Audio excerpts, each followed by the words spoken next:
Hello and welcome to another episode of the Indie Alternative Podcast. It's me, Chris.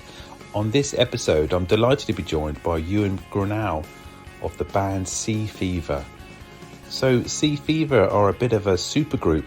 They comprise of Iwan, who plays guitars and vocals, and he's from Haven and also plays bass with Johnny Marr. Alongside Iwan on vocals is Beth Cassidy from Section 25. You also have new orders, Tom, Chapman and Phil Cunningham, and on drums, Elliot Barlow. Iwan talks to me about how the band formed, how they work together and the recording process and how he writes.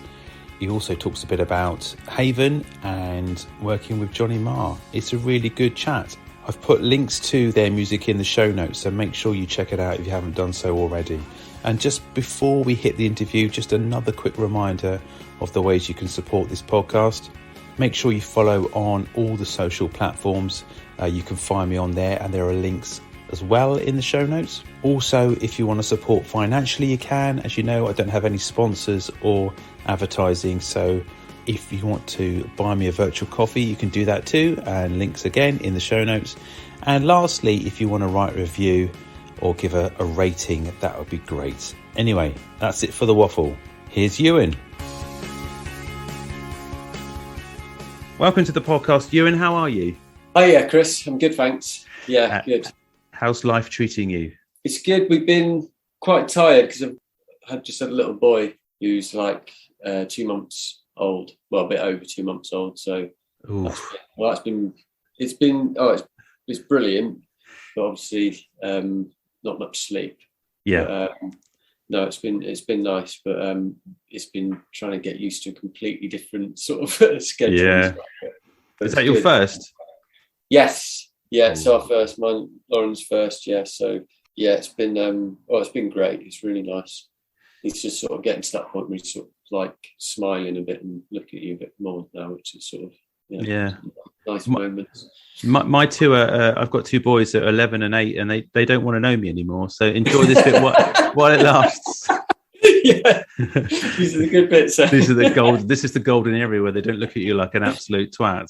They just ignore you. Yeah, you've been really busy, as you said. You've just started sort of. Well, things are starting to unlock properly now, and venues and things, and you're playing live. Yeah. But I was really sort of interested to learn about Sea Fever and kind of how it came about and how the conception of that band and sort of the process of leading up to it. What was the sort of idea behind it? I've known Phil and Tom for quite a while. Phil a little bit longer than Tom, and because Tom, Phil in New Order and playing Johnny's band, and we always bump into each other. And when we were gigging a lot, and in sort of the busier times, we would always bump into each other in different venues or different wherever really. And it was always something that was spoken about, but we never really had a chance to do it really. I've known Phil for years. When we moved up to Manchester from Cornwall, when Haven moved up, we met Phil early on, and through Joe Moss, because Joe was managing Marion, and then we met Tom, and then met Elliot through Tom, and then we met Beth. Tom met Beth at Yes Club. I think they did a gig with Shadow Party.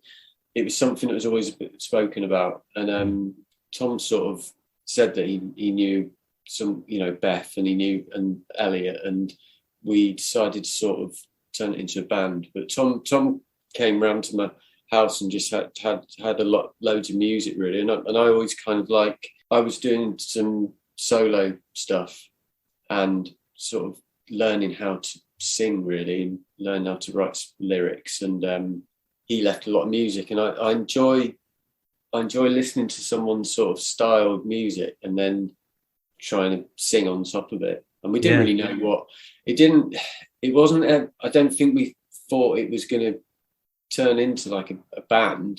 It just started off with some recording, and then Beth got involved and was sending stuff over to Beth, and then it all, luckily, mine and Beth's voices sort of sat well together really on the stuff that we did, and it just came. Tom would just kept sending stuff, and I just sort of cracked on with it really. And I enjoyed his style, and I enjoyed the stuff was very varied as well. It wasn't all like, because he's into his dance music. Yeah. Beth into his dance music. I do like dance music, but it's probably not something that I like. A lot of different music. Whereas I think then maybe more, they like other music, but maybe more on the dance side. And it was interesting because it's completely, some of it's just not from the world that I'm, you know, I was very indie and very sort of guitar based. Yeah. But I just really enjoyed singing on a completely different sort of style, I suppose, really. And then it kind of turned into our own style. I mean, you will hear, obviously, you're going to hear bits in New Order and maybe bits of Johnny, but I think it slowly started to turn into our own sound. What's kind of stuck out with me quite early on whilst listening to the album was that you definitely give the tracks a time to grow, and they.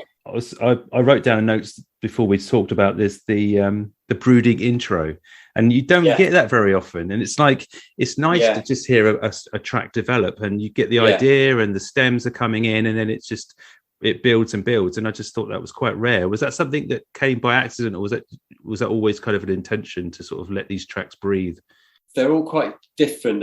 They like each track we tried to have its own identity, really. And like a track like Folding Lines has got like Tom's really good at writing bits of sections of music, and instead of like, I'm not saying that there's a lot of modern music, especially when you're going down the sort of single route and stuff, is very formulaic. You know, you can kind of have that kind of chorus bang in the first minute and all this kind of stuff, which we wanted it to be melodic, and we wanted it to have choruses, but we also wanted to have those sections where you can sort of drift off a bit and make it sound like an album track, if that makes sense. And a lot of it was, I mean, like De Facto was, I think it was like 6 or 7 minutes long, maybe even longer than that, and we had to get that down to a single. And we didn't really want to because it's quite unusual, that arrangement, and we didn't really want to get rid of, there were so many good sections in it. We just had to work. We didn't chop out whole sections. We just kind of shortened them and somehow got it into a single. I think we got it into around sort of 3 minutes, which it was pretty tough getting that down. Yeah, we worked a lot on the arrangements. Tom's quite good at producing stuff, and then we were going back and forth with some arrangements, and it kind of it worked out well, really. I think we spent a lot of time on that because there's a lot of stuff on there. There's a lot to sort of go through, and we managed. I think we've done pretty well. And the mixing side of it, Tom Twemlow, who works in Hope Mill, I've known the mixing. We spent a lot of time on the sound and the mixing, and we just wanted it to be right, really, because it was you could hear there's something there, and you know it was worth taking the time over it, really. Was everyone involved in that sort of process of the construction of the songs, and were you kind of file sharing? Because I'm guessing that a lot of it was done over lockdown. There was a lot of it's like we're like an email band, you know. Yeah, we were basically a lockdown band, and there was a lot of that, you know, sending stuff back and forth to everyone, and it was really odd because there was a point I can't remember. We did have a chance to rehearse, and we got all the tracks together, and we got them into the room, and then we were playing around them, and we were at the point where we could gig, but we couldn't gig, so we were ready to gig. So it was quite difficult, really, because then we just carried on writing, really, in that period. So more stuff came out, which is good, but we couldn't do a gig. I mean, I think last night we played in Halifax at the Square Chapel, and I think that's our 4th gig. We played Night and Day twice. We played Rough Trade very recently as well, and then the 4th one was on Saturday night with Chris Hawkins. Did a question and answer with us, and he's been brilliant. He's been really supportive. So we haven't done many gigs, but at that time we couldn't do any gigs, so it was like we were kind of waiting to do a gig. It's very strange, really. What's that like then? I mean, it's kind of reverse, isn't it? I know a lot of obviously bands do hone before they want to get on stage deliberately. I mean, you didn't have a choice, but finding your feet in front of an audience and just spatial awareness and things like that about how you sort of get on with each other on stage. Was it quite easy? Because obviously you're all like professionals. Yeah, I mean, the great thing with, I mean, obviously I've known Tom and Phil for a while, but the great thing with Beth and Elliot, I've known Elliot a bit longer, but Beth is just, it feels like you sort of known her for years. She's one of those people that just, she's very easy to get on with. And so it was kind of, it really did click very early on, really. And I think when we sort of realised that, all right, the vocals were working and the music was all sitting, it was all sitting right. And then when we got into the room and started working through stuff, it was very comfortable, and it was really easy, really. And I think also because everyone had their own musical experiences, that everyone's working with, has been working with people, or now still working with, and have got that kind of musical experience, that it made it a lot easier as well. Yeah, I suppose it gets to the point where it is like it's a job, not in the fact that it's mundane, but you just know exactly what you're doing. Yeah, you've got your bits to learn, and then everyone sort of comes to the room sort of prepared, and it did happen quite quickly, really. So, did it feel like a big step for you to take the lead and sort of the frontman duties? Yeah, because the first gig at Night and Day, I was really, really nervous, because I am just used to singing, but in backing vocal way, and I've never been in the middle in that sense, It's not so much the music, because you can kind of get to the point where you just get lost in the music if everything's going well, but it's like talking to people and thinking, do I need to be talking a lot? Should I not say anything at all, or that kind of thing? Or and also playing the guitar. I'm not used to playing and singing the guitar. I'm used to playing the bass and singing. So it was very new. And the first gig was like, I think it was only when we got to De Facto, which was like near the end of the set, basically, where I felt comfortable. I felt like I was stiff as a board. Yeah. And then when we kicked into De Facto, I completely forgot because we've been in a lockdown, and we'd just been recording, and we started working with Cartel, and they were releasing the songs. I completely forgot the songs were out. It's a really weird thing. It's like they've been out for a really long time, Yeah. Usually straight out and you're gigging, and they've perhaps not been out as long, but they've been out and there was the crowd was singing De Facto back, and that really that made me feel like more at home, and then I just relaxed and sort of enjoyed the rest of the gig.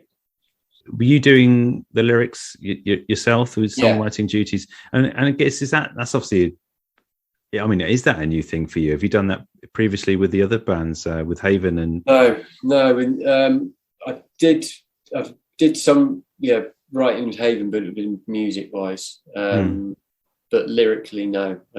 It was all new, and so I'd learned probably from doing some solo stuff, because I've been doing that for a couple of years. So I basically just learned it on my own, really, and that definitely helped, because it's hard to know. Sometimes you don't know what direction you want to go in, or it's hard to know what to write about, So, but I learned a lot from that, and just through experience of being in bands as well. And I do enjoy the lyric side of it. It can be difficult, because you can feel like you can get stuck on sometimes you just got the whole song done and there's just a tiny bit. Or you don't know, sometimes you don't know are you going to go, what direction lyrics? Is it going to be like intelligent, or is it too intelligent, or does it need to be just dead simple and emotional? So that kind of side of it was difficult, but some of them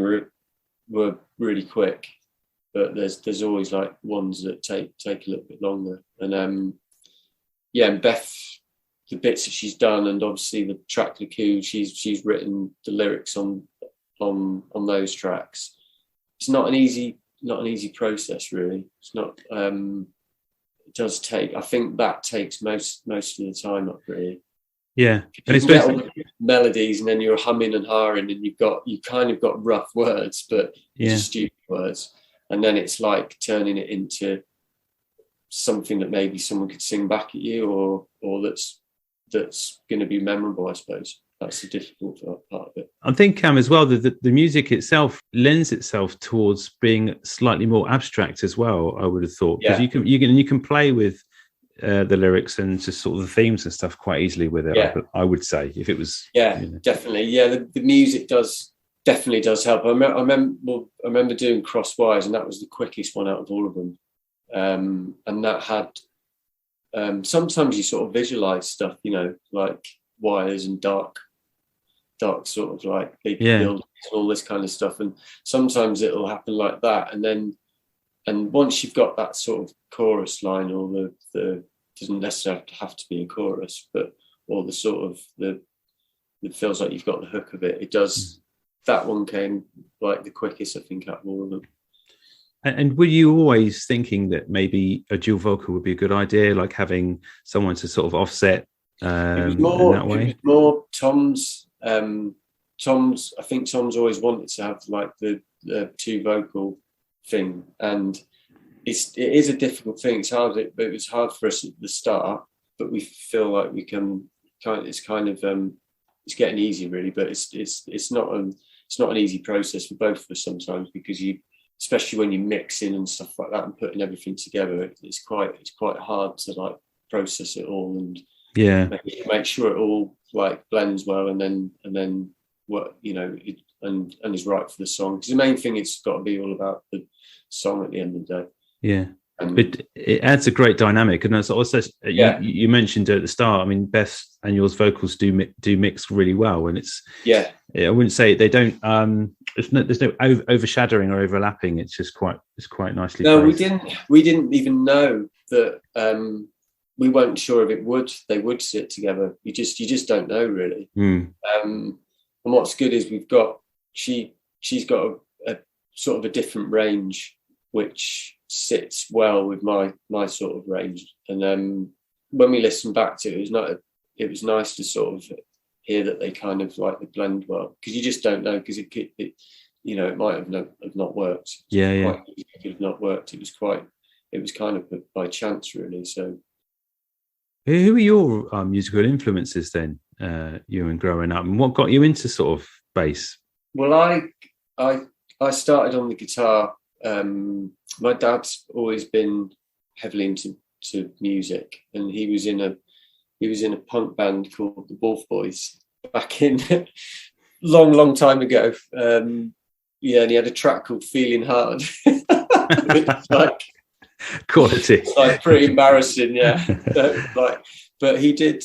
They did pretty well, and John Peel played him on his show, and they were signed to Elton John's Rocket Records. Music's always been a massive thing for him, and he used to always play me, stuff like Hendrix and lots of blues stuff, really, like Robert Cray and all that kind of stuff. That sort of, he was heavily into blues, but he was into a mix of stuff. Like he would an album that would stick out would be like Deja Vu by Crosby, Stills and Nash. Every time I used to go in to see him, that album, when he was doing all his marketing, that album would always be on. So he had guitars on the wall, and so I was intrigued by music from an early age, and he's got so much amazing vinyl that he used to put some onto like cassette, because he bought me like cassette tape and then stuck it in my room. Then he would just put all these albums on cassettes, and I would listen back to like Joni Mitchell and all sorts of really good stuff. I was pretty lucky, really. And that's how I kind of by accident, really. He never sort of pushed it on me. I was just intrigued by it, really. I grew up in Cornwall, and around that time, there was like Nirvana were just massive there, you know, and it was a skateboarding scene, the surfing scene, and we used to go to youth club and stuff. And I remember when Nevermind was out, and everyone was played all the time. And then so we would like, and this would be Nat and Gary from Haven. We would learn songs. Yeah, we just play them, and we'd start to gig them, and so music was huge down there. And we used to do different bands as well. A friend called Mickey who plays in Nat and Nicky now play with Ben Howard. We always used to form different bands, like sort of hip hop bands and metal bands and rock and like all sorts of and we also played at the Bosun's place in Penzance. And we kind of created a little scene down there. Yeah, everyone was listening to punk and grunge, and I mean, it was a really good time, really. And in Haven, I mean, they kind of encapsulated the era in a way, but was trying to also knock in on the door of what was coming next. I felt like, you know, in terms of the emotional side, it kind of felt like, for me, maybe looking back at that album, that you were almost too soon with that sound. Would you agree? That's quite interesting. Yeah, I mean, I suppose it was very mature sound, really, we had. And I mean, when Jack joined the band, we sort of changed sound again, really. We had a lot of we had so much stuff back then. We were writing loads, and that was all we did, you know. We just write music. Yeah, you could be right. Yeah, it does sound, because I feel like, especially with the first album, I feel like it sort of stands the test of time, which musically, I mean, and you know, Johnny produced us, and he did an amazing job. And musically, I've recently been listening back to stuff. It does, you know, it still sounds really good, and the songs sound really good. And it is something, it's very dreamy, that album. And I kind of like it. I think we sounded quite different to a lot of bands then. Yeah, very proud of that album, because we went through some amazing times, but we did go through some really tough times to get that album finished and out. You know, it's a long story, you know, like moving up in a van and throwing everything in your whole life, and as your guitars and your music equipment, and then turning up at our manager's house and just knocking on the door and saying, right, we're here, and we've moved to Manchester, and him just going, oh, shit. But you know, Joe was amazing. Like he sort of like, he developed us so well, really. But we took that risk, and we, you know, looking back at it now, because I love Cornwall, and you know, and when I go back there, I think, God, I don't know how I actually left here now, because when you get older, it's different. Yes. It took us a long time to make that decision and go. Really, it was a pretty tough decision. Before I let you go, what's it like to sort of working with Johnny Marr on stage, and just, you know, I mean, I know he produced you, and you've had quite a long relationship with him, but how did it come about, sort of you being in the band? As I said before, he produced Haven, so I've known Johnny through probably over 20 years now, and Joe Moss is the manager Smiths, and Joe was developing us, and he introduced us to Johnny. And then really from like, there were times when we didn't see each other for quite a while,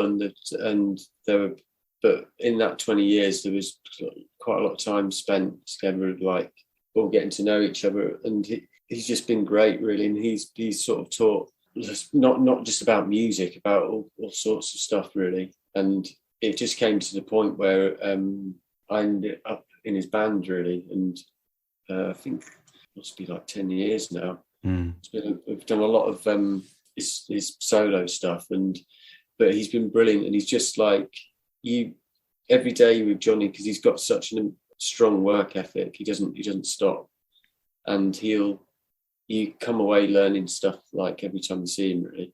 that's what I really love about it, the fact that you're continually learning stuff, and you continually like stuff that, you know, and he's always continually learning stuff. Yeah. He doesn't stop. And you can hear that in his music, and from the early the Messenger album all the way to the latest stuff. Yeah, his writing is amazing, really. A lot of the stuff, some of it's really media, but some of the stuff that takes a little bit longer, you completely get it after a while. But yeah, I'm very lucky to be in that position, really. What's the future for Sea Fever then? Are you still going to thinking about sort of continuing to write, or are you still writing for new stuff? Well, I love writing. It's sort of probably the most enjoyable part for me, the recording and the writing. I do love gigging as well, but I do like sort of the creating side of it. And we'll carry on. We've got other songs that we're worked on probably around lockdown, really, that we haven't really had a chance to sort of come back to. We play a new song in the set now, which is called Dilemma. But yeah, just to continue, really. And that's, as I say, that's sort of the most enjoyable part for me. Well, I look forward to hearing more. Good luck with the rest of the shows and stuff. And brilliant. Nice one, Chris. Thank you. See you later. Thanks very much. Bye-bye. Bye.